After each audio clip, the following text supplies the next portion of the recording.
全国公安机关从今年4月4号开始，开展为期3个月的依法使用武器警戒的专项训练活动。那么训练对象呢，重点是呢，参与街头执勤巡逻、处理突发事件的一线基层民警。那么这一活动呢，有一个特别突出的背景，就是眼下中国绝大多数的基层民警对枪支敬而远之。有的民警表示呢，有枪也不愿意带。那么我不看呢，人民警察佩戴枪支、使用枪支是为了保护人民群众生命财产的安全，这是天经地义的事儿。可是为什么民警不愿意带枪呢？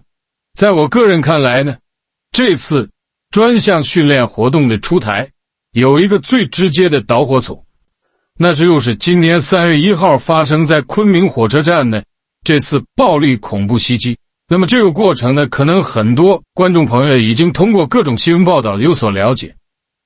这个一伙暴力恐怖分子在昆明火车站手持着凶器大砍大杀，造成了很多人民群众这个生命受到威胁，有的是这个直接被暴徒给砍死了。那么这个过程当中呢，警察也及时赶到了现场。可是第一时间赶到现场的警察呢，没带枪。有的警察很勇敢，说你这暴徒你冲过来，结果暴徒冲上来了，有几名警察呢被砍伤了。有一名警察带着枪也鸣枪示警了，可是子弹都打光了，也没打到这个歹徒。最后来了一个特警，这个特警在15秒内击毙了4名暴徒，打伤了1名暴徒，及时的制止了这个犯罪。最后呢，我们看大约有29人呢在这次暴力恐怖袭击当中失去性命。那么由这个事儿呢，我们相关的公安机关呢和人民群众都在反思，就是一身警服是不足以震慑住穷凶极恶的暴力恐怖分子的。那么当警察不带枪、赤手空拳的时候，没法震慑住犯罪分子，也没法有效制止犯罪。那么带枪的警察呢，由于各种各样原因不能有效地使用这个枪支，同样也起不到制止犯罪的作用。所以这一次在昆明火车站发生的血的教训，促使我们的公安机关反思，就什么原因造成了这种情况。警察第一时间赶到，很多人没有带枪，而带枪的呢，使用起枪支来又不那么熟练，无法有效地达到制止犯罪的作用。那么要想说明这种局面是怎么产生的呢？它当然这个原因很复杂。咱们呢有一项规定它必须得提，就是在2003年的时候呢，公安部发布了一个5项规定。这5项规定呢，有一半以上呢是针对使用枪支的。比方说你喝酒之后佩戴枪支，违反枪支管理规定，那就是处分、直至开除，就是对于配枪这块管理非常严格。因为在2003年之前有一段时间曾经发生过警察呢违规使用枪支的事情，在社会上造成挺坏的影响，所以当时公安部呢决定对警察用枪这块呢加大这种管理力度。可是这一加大管理力度呢，它出现了一个副作用。首先一个呢，你像基层派出所，很多基层派出所不敢存放枪支了，把这枪呢直接都送到上一级公安机关存放，因为曾经就有过派出所存放枪支被盗了，这社会影响太坏了。所以就是枪支管理一加强呢，民警每一次领枪这个过程都非常繁复，而且要在第一时间之内及时的把枪还过去，非常非常麻烦。所以很多民警呢嫌这个过程麻烦，算了，我能不带枪我就不带枪。更重要的是呢，佩戴枪支的过程当中责任非常大。四川广安有一个干警曾经把这个枪给丢了，没办法在这警局内悬赏5万块钱来找这个枪。广西曾经有一个干警也是，这个可能是喝醉了还是怎么着，在街头把枪丢了，最后还给判刑了。就说你佩戴枪，枪支对你来说这责任非常重大，所以很多警察呢惧怕承担这个责任，觉得这是个很大的麻烦，也限制自己的自由，所以很多人呢就不愿意配枪。咱们有的朋友可能看过姜文演那个陆川导演导的姜文演那个寻枪，里边姜文演的警察马山不是把枪丢了吗？里边有3颗子弹，他的上级领导韩胜平扮演的，把他一通训斥。所以这枪支有的时候对警察来说就是一个非常沉重的负担。就我带着他，我天天提心吊胆的，所以很多警察不愿意配枪，嫌麻烦，怕担责任。再一个，你配了枪以后，就在使用枪支过程当中，有很多突发事件呢。这警察也是人，他判断这个场景可能出现过激或者说判断的失误都有。那么这个时候一旦误伤人民群众，或者说失手打死了犯罪嫌疑人，这都有过的。那么警察也同样会承担很大的责任。这个承担责任呢，你只要开了枪，事后你就要写很复杂的报告在什么情况下开的枪经过审核如何的。所以很多人说呢，这警察说了，开了枪太冒险了，我带着枪执勤呢，就如同拎个炸药包走钢丝一样，就怕万一开炸了。所以这个枪支管理呢，越严格，给警察带来的负担越大。所以结果造成警察这种心理，怕担责任，嫌麻烦，而且开了枪之后更麻烦，种种样事。所以很多警察呢，不敢带枪，怕带枪。所以有的时候呢，只要明确说犯罪分子身上没枪，我抓他去，我宁可多带俩兄弟过去，我也不带枪。可这样一来呢，出现了几个后果。第一个后果是呢，你是不带枪去了，你自己本身可能不承担这责任了，但是你抓犯罪分子的危险系数就提高了。你不带枪，很可能不能有效制止犯罪分子，就容易造成人员伤亡。你看咱们这个中国警察从这个1999年到现在，我看过一个统计，几乎每年因为这些事儿死亡的警察大概都有好几百。从建国到2009年来，总共死了1万多名警察，而且伤了15万名以上警察。你看美国的警察和正常人口的比例也是1比10，它警察数量比中国多，但是美国的警察伤亡就没有中国那么大。这跟美国警察呢基本上都配枪，这是有直接关系，就是它造成的警察队伍的一些我感觉不该有的减员，这很可惜的一件事。这是我说的第一个后果。第二个后果呢，就是你总也不配枪不带枪，一旦真需要使枪的时候，你这个手艺就生疏了，等到真要用枪的时候倒不灵了。我就曾经看过这样的案子嘛，警察追一个罪犯，这个罪犯呢甚至手里没有枪，这警察追的过程当中不断的打不中罪犯，完了结果罪犯回来给警察搏斗，结果警察因公殉职。这个事情听起来非常可惜，这就是明显的警察由于平常用枪的时候少，基本上就没训练过，甚至枪在他手里特别生疏，没有起到应有的制止犯罪的作用。那么我刚才说呢，这是由于枪支管理规定带来的一些副作用。那么作为警察来讲，他深层次的不想不敢不会用枪，还有一些制度层面原因。什么原因呢？我们现在对于警察什么时候该举枪，什么时候该拔枪，缺乏具体的规定。咱们现在的警察法还有这个武器警戒使用条例里边都对于举枪拔枪这个时机什么条件规定了模糊，就没有明确警察说这个时候你就可以举枪，这时候你就可以射击，没有这样明确的规定。当然大方向呢是说在这个危害生命以及严重侵害的行为可能发生的时候要及时制止。可是我们说这种判断叫可能发生，那是人他就有判断错的时候，也可能对形势估算错误，而且接下来事情往哪方向发展，你在开枪之前是很难给准确判断。所以如果要没有一些具体的开枪条件的话，这警察就不知道怎么执行。所以这些地方规定的都特别模糊，这个造成警察拿起枪来说我什么时候举枪什么时候拔枪，他往出打，他心里都没底儿。就是我们现在迫切需要在法律层面规定出警察可以开枪的几种例，你什么时候能拔出枪，什么时候要开枪射击，一定有规定。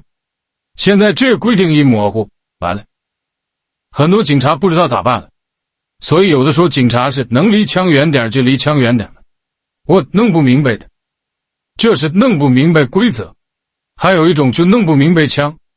咱们知道中国这警力也挺庞大，你说人人都配枪也没有必要。像这次这个专项训练活动呢，是针对一线的基层民警。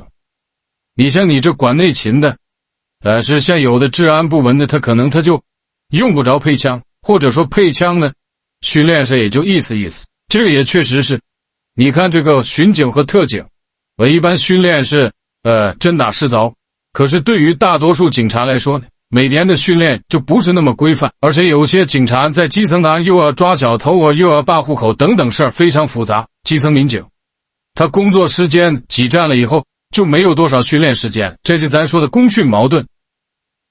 所以这也是一个问题，再加上各地的财政状况不一样，办案经费还紧张呢。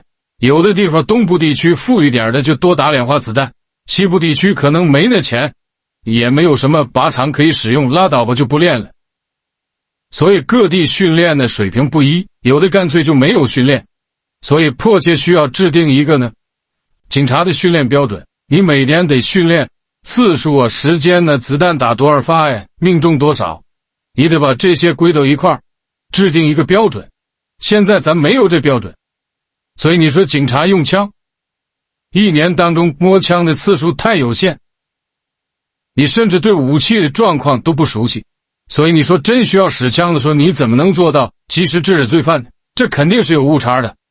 所以你现在就昆明这一次事件，我们看到特警来没问题，15秒以内打死4个暴徒，打伤1个，这效率可以了。可是普通民警呢，你平常你都没有那么多训练的，他根本就不属于这，再加上突发情况谁都紧张。所以这个事情我觉得怨不得警察，我倒觉得在当前呢这个社会啊，有些个突发事件，人民群众的生命财产有可能受到威胁。这个时候我们再看2003年公安部的规定，对枪支管理这儿有点严苛，应该呢把这规定稍微解放一下，起码要加强警察训练时间。所以我们的公安机关也意识到这个问题了，才开展这次为期3个月的针对武器警戒的专项训练活动。那么说这个专项训练活动要训练什么？有的人说那就得打得准，对枪熟，倒不是那样。第一个呢，警察使用枪要开枪射击的时候，那不是两军阵前说离多老远我认，步枪瞄准。手枪往往的制止犯罪分子犯罪都是10米以内，有的甚至就1米以内，命中都不是问题。所以警察训练的首要训练什么？你得知道什么时候拔枪，什么时候该开枪。这就需要你掌握犯罪心理学、犯罪行为学。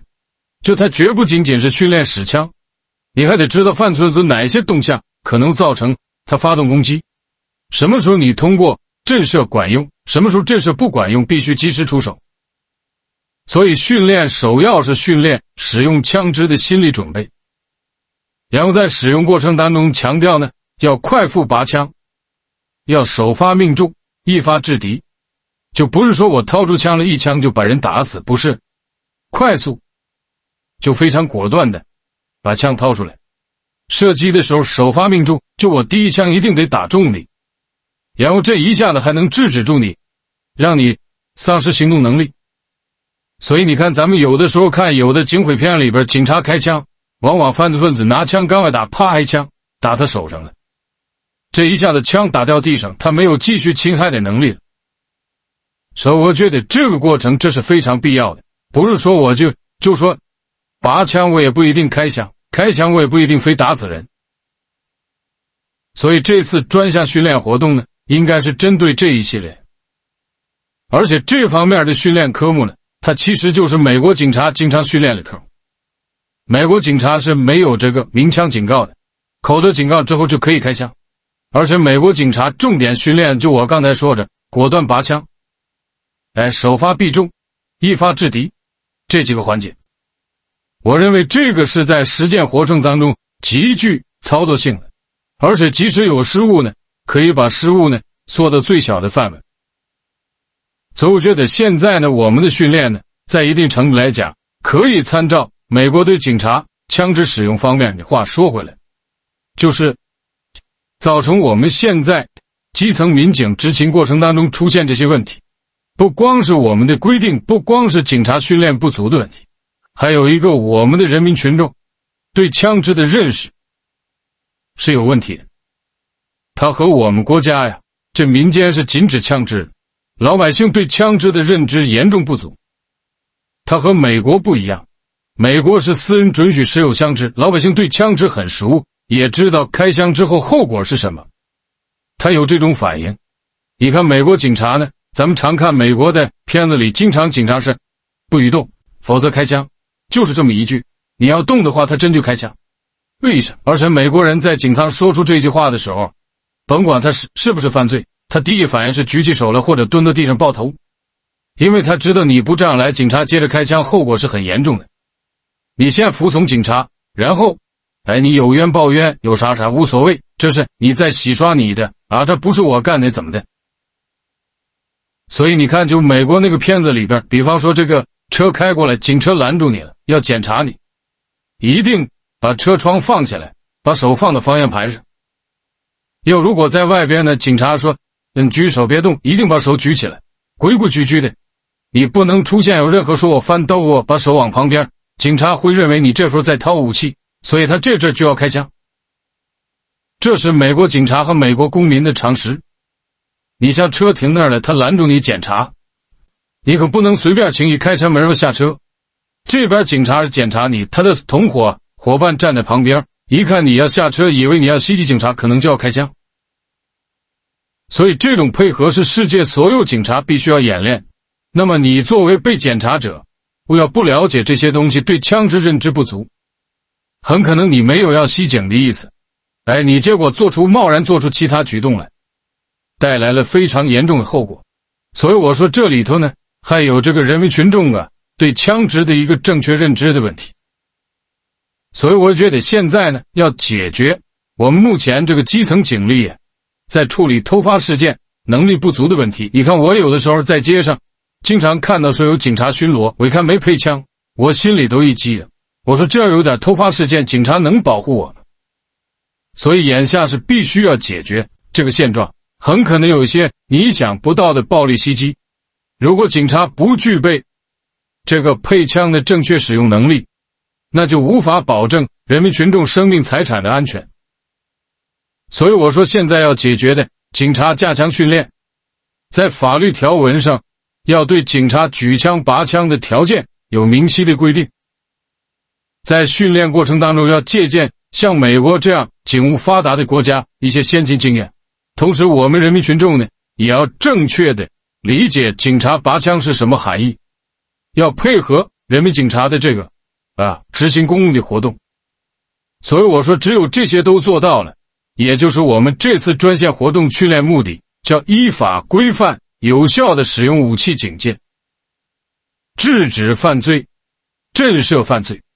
这些能做得到，我们人民群众心里面才会比较踏实，才会感觉到我们的警察切实能保卫人民群众生命财产的安全。眼下呢，就喝酒不开车，开车别喝酒，已经成了全民的共识。这本身呢，是对他人生命和对自身生命安全的一种负责任行为。可是总有那么一些个别人呢，要么是呢脑袋里没装这个事，要么是喝点酒之后呢，抱着侥幸心理。那么在这个时候，交警就很容易把你盯上，一旦要盯上你，发现了，那么轻了呢是这个拘留，重了呢那就有可能判刑。那么其实除了交警之外呢，还有一伙人在盯着酒驾这个现象。前不久广州的破获了一起案子，这些犯罪分子的他们就盯上了酒驾的这些人，他们采用碰瓷的手段讹诈酒驾为刺激。你看碰瓷对酒驾，这也算得上一种责备。这个广州碰瓷犯罪团伙他犯罪的动机起因是来自于2011年的新版的道路交通安全法。我们也知道呢，那个时候呢出了件很有名的事儿，就是这个高晓松写同桌的你那位因为这个醉驾呢入刑判了半年。那么对这个酒驾醉驾现象的严厉打击，倒使一些犯罪分子从中找到了碰瓷儿的灵感。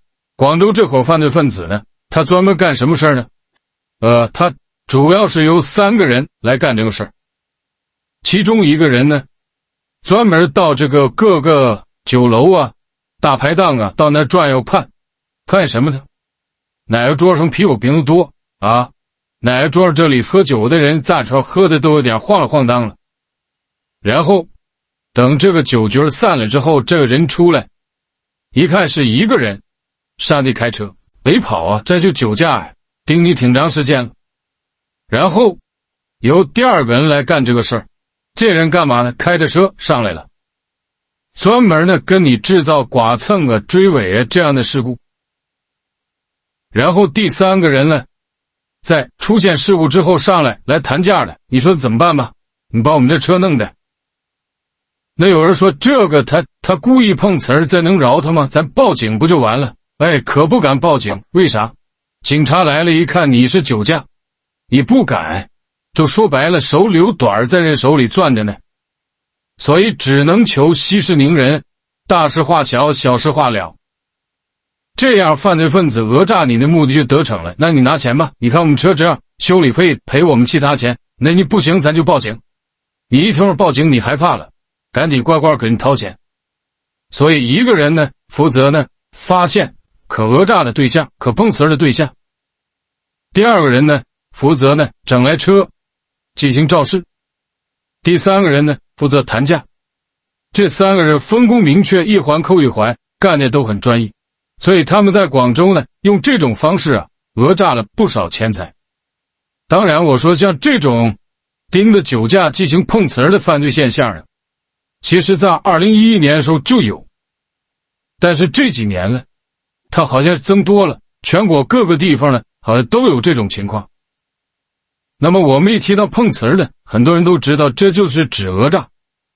很多人不明白是你看这个用车碰别人的车，或者说这人往车上靠，说这跟车有关，怎么叫碰瓷呢？其实碰瓷这个词就跟瓷器有关。什么时候开始有这碰瓷呢？这是晚清以后，就进入民国的时候。咱都知道八旗子弟呢在这个清朝时候呢，这有铁杆庄委，就说我不管我怎么这个不干活，我到时候这国家政府得给我钱。所以这也是八旗子弟为什么无所事事提供架鸟一个重要原因。可是晚清倒了，民国立起来了，铁杆庄稼就等于没有了。那么这些破落的八旗子弟指什么活着呢？不会干什么营生啊，那就当败家子，卖家里的东西。今天卖了条案，明天卖了反赔。因为那时候家里多少都有点瓷器味，所以卖瓷器成了一个很常见的现象。在哪儿卖呢？咱们很多到过北京的朋友都知道，北京有个潘家园。这旧货市场，这个潘家园是怎么来的？就跟卖瓷器有关。潘家园原来有个名叫什么？那个地方是个大上坡，一个黄土坡子，叫鬼市。怎么叫鬼市呢？原来这些破落的八旗子弟出来摆摊卖自个儿家的字画瓷器什么的，他是原来也是贵族，嫌丢人，所以不好意思让人看到是他在卖。赶什么时候呢？大清早天没亮手，就3、4点钟，他就在那把摊儿摆上了。你来买了也看不清你长啥样，黑咕隆咚的多少钱卖了，他也不丢人，也避免尴尬。所以那个点儿来卖瓷器，那为了能看清楚这瓷器什么样，我有时候点着蜡烛，所以你离远了看呢，那边就跟冒鬼火似的，那个大黄土坡上。所以潘家园呢最早叫鬼市，就从卖瓷器来的。那可是你这么败家，卖来卖去，这瓷器早晚有卖没的时候啊。那卖没了怎么办呢？他们也没别的办法，采用什么呢？把一个赝品，就假的，不是真品瓷器，简直说是个反的瓷器，或者是那是真品瓷器，但是档次很低的，搁手旁的，专门赶那个闹市区，得坑你们车的什么推险车的，赶这地方，他在这儿来回溜达，就在道中间来回逛的，要赶上哪个人赶马车，着急有事儿，大家他往前，他故意往山一歪吧，咔一下，邦叽，这瓷器掉地上全碎了。哎呀，你这个不传家宝啊，就指着这过呢啊，把人讹上。往往这人着急赶着马车，你说那么快，嘴有急事儿啊。行，我也不跟你说，你说多少钱吧？俩人谈的合适价，当然他落好处了，假瓷器，哎呀，换了钱了。所以这最早这种行为叫碰瓷儿。你等到后来呢，延伸到古玩行呢，也这么干。他怎么弄呢？比方说这个瓷器，质量一般的，或者说呢，已经都破了这瓷器，他把破那地方呢都粘好了。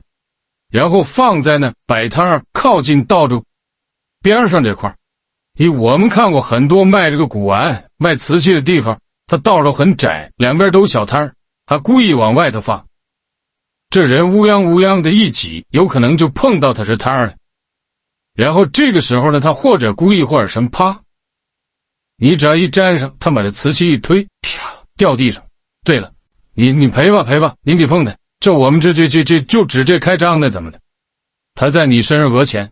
就后来卖古董古玩的也管这种行为叫碰瓷儿。所以后来引申呢，很多行业，那是卖眼镜的、卖玉石的、卖镯子的，这包括是卖各种玻璃器皿的，反正只要容易碎的，都容易干这事儿，碰瓷儿。到后来形成了这个行业一个特无耻的现象。行话管叫拉地雷。怎么叫拉地雷呢？比方说啊，卖镯子的玉镯，咱们知道现在这黄金有价玉无价吧，这东西都炒疯了。他把这镯子呢放在一个盒里头，这盒下头呢是个价格的标签，然后他在标签上呢拴个线，这售货员呢或者店主啊瞪着这线，这些客人到这里边来看的镯子，一没留神绣哪儿粘上这个来，他在底下歘一拉那根线，这佛摔地上了，里头有镯子把摔两半。您问赔吧，这叫什么？这叫拉地雷。你看这词儿起的形象不形象？那么中国现在呢，基本上快进入汽车社会了，这个车是人们生活当中的几乎是必备品了。所以眼下的碰瓷呢，更多的指的是呢和车有关的。那么中国现在呢，基本上快进入汽车社会了，这个车是人们生活当中的几乎是必备品了。所以眼下的碰瓷呢，更多的指的是呢和车有关的。几种情况呢？其实碰瓷不外乎三种情况，就是机动车撞机动车，人碰机动车，非机动车碰机动车。坐自行车三轮撞机动车，就是以机动车辆为下手对象的。这现在在车碰瓷里，这是100%的，就你讹诈车、讹诈车种为主要的这个犯罪形式。其中他挑那个地方啊，他挑人都有很大学问。挑地方在哪儿呢？往往是十字路口、丁字路口，就转弯的地方。那你前面要就知道的话，一目了然，你碰瓷的机会也不多。往往是十字路口、丁字路口转弯的地方。再一个得是这时候街面上没有交警巡逻的，因为这种事要一见官，交警的经验很丰富啊，他得有个基本判断你是不是碰瓷。再一个碰瓷团伙那人他就那些人总干这个，往往一查他有案底，所以碰瓷的一般都要求私了，他是不会见官的，所以他得挑呢没有交警巡逻的街道，往往是什么集贸市场啊这类地方交通比较混乱的，或者相对偏点的地方。在这些地方，这是挑地点。他挑人挑什么人呢？很有意思。首先一个，他得看这个车是不是中高档车。为啥？中高档车车主往往有钱，有钱的人呢，他可能就更在乎时间，怕麻烦。破财免灾，给你俩钱是给俩钱，你好讹。所以说碰瓷团会他要尽可能找那些不会跟他往死了较真的，即使最后真讹下来了，他还费时间了，有那功夫他再讹下一个吗？时间就是金钱，笑的就是生命吗？所以说首先他挑中高档车主，有钱，被讹俩不在乎的。第二个呢，他尽可能找女性车主，因为这女的嘛，旁边人哎呀可坏了，这人怎么着，你得赔呀，可能就懵了，这胆小容易被吓唬。第三呢，他要愿意挑外地车。外地车到另一个地方，人生地不熟啊，他这就有点害怕，一有点事儿，也尽可能息事宁人，我也破财免灾，所以他挑人这上还有讲的。那么至于说这3种讹诈方式呢，你比方说用车碰车，前面我们说广州的犯罪团伙呢，他是盯上酒驾的，这你喝酒了，我痴迷了你不敢报警，我这只要一讹你不行，咱就报警，你害怕，才啥的车，甚至的我撞了你了，你知道自个儿酒驾，行拉倒吧，都还接着往前开，都不理这事儿，那不行，我还继续追着你，制造这种肇事事故，然后逼着你往出掏钱。所以他这个具体犯罪手段呢，也往往是呢，比方说他趁有几种情况下，就是不是酒驾，他也能碰一次。你看我们开车的时候变道，咱们这个会开车的朋友都知道交规，你变道的时候呢，你得通过这个后视镜看的后边车位置，然后歘你才变道。而且有一个原则的，你变道的呢不能打人直行的，就这条交规被犯罪分子充分利用。你比方你是变道一打灯，我要变道了，歘过来了，他本来离你后边挺远的，一看你要变道，突然就死咋的，一脚油门，这侧边。按照这交规嘛，你这变道那不能妨碍人直行的，那下来跟你理论，你看给我碰的，他搁这讹你。再有的是他车在前面故意慢开，你再到后头跟的着急，不定哪下他一脚刹车，邦你追尾了，下水你看把我们车撞的。所以这个用机动车讹机动车常用的方式就是我刚才说这个，他一定得挑你开车的过程当中某一个毛病。那假如说按照交规，碰瓷儿的人负全责的，那他还怎么讹人呢？除了讹那酒驾的，他讹不着人。所以他首先他得挑你开车的毛病，再一个你在转弯的时候在哪儿还不太注意，容易被这个碰瓷人给盯上。所以这车碰车什么？还有第二种呢，人碰车。他常用的方法呢有那么几个，叫什么呢？叫做1打、2坐、3扶、4追。什么意思？这车咵开到斑马线这儿转弯，这时候过来个人，啪打你这个车的副视镜。他为啥要打你副视镜？就是让车主一激呢，感觉这车撞他上。然后呢，在这个车后边的位置上呢，有个老太太或者老头或者瘦过，反正像我这样很少，一般经受了，快了坐地上了，哎呀疼死我了，不行啊，大喊大叫。完了旁边保准出了个好心人把他扶起，注意啊，这好心人跟他飞的。然后有另外一个好心人追这车，下来，你把人给撞他。这好心人也跟他们是一伙的，对。这是我刚才说的1打，那像副视镜，但你知道车道上撞人了。第二个2坐是主要犯罪分子，老头老太太坐着了，哎呀我不行啊。然后3扶，旁边有一个好心一伙儿扶起来。4追，又有个人追上去把他叫下来。然后第5个人5讹，把这伙人凑一块儿开始讹这车主。旁边所谓这些好心人一伙儿，你看你把人老太太撞的，你是这哎呀这啥？你这将来起不来坏了。反正老太太保证我这赔点就行了，给你留一个后路，让你觉得这些人还挺慈善的，让稀里糊涂我钱掏出来。所以这人撞车有个特点，一般他都在侧面，没几个敢作死到你正面撞的，那真把他撞死了，那还坏了呢，这整来。所以你记住，判断这类碰瓷大多数都从侧面，从侧面撞上，躺到地上，哎呀不行了，怎么着，上医院吧，赔吧什么的，他讹你。所以这是用人来碰瓷碰机动车。再一个要在慢车道你停了，你这出点事，后边一溜长车等着他，真了，那快话是怎么回事？你在这种压力之下，行，给你点闪走人吧，他容易讹你。而且这种事儿他讹你还不多，3头500的，1000、2000的，反正你给我点钱我就走了。所以你在这种着急的情况下，出于一种赶紧花钱把这事儿滚了，就容易上他当，被他给讹。所以我说这几种呢，车碰车，人碰车，非机动车碰机动车，这是现在碰瓷的我们非常常见的几种手段。那么有的朋友说碰到这种情况咱们该咋办？其实你判断碰瓷并不难，往往一帮人虚张声势，有唱红脸有唱白脸的，啊，这个不行，你也不赔你就揍你，你看你把我妈整的，其实那哪是他妈，不定哪是捡个老太太呢？要不就是啥，这些人在这里突然出了个红脸，哎呀，大哥呀，你赔点就得了，你这人也不容易，你看这都这样了，哎，一有这种情况，一帮人上来红脸白脸都有，都跟自个儿架事似的，也没怎么那么好心，这基本上就你判断这个，我认为倒不难。他们呢，以报警为要挟，你要真要说报警，他们还不一定干呢。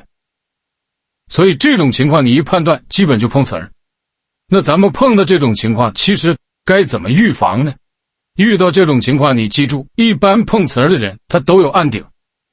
你像广州抓获这个，包括我看过其他几个案例都是，他现在碰瓷儿，过去是整那个奔驰宝马的旧车来碰，能多个俩钱，现在人都用全新手续，就你交警来查，我这些也没啥太大毛病，有的是租车。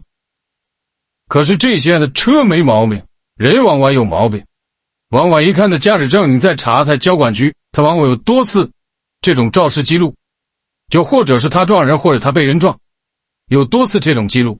这时候交警往往就会顺藤摸瓜，能查到他这个人有没有这个案底。所以一般这类的犯罪分子他是轻易不敢见官的。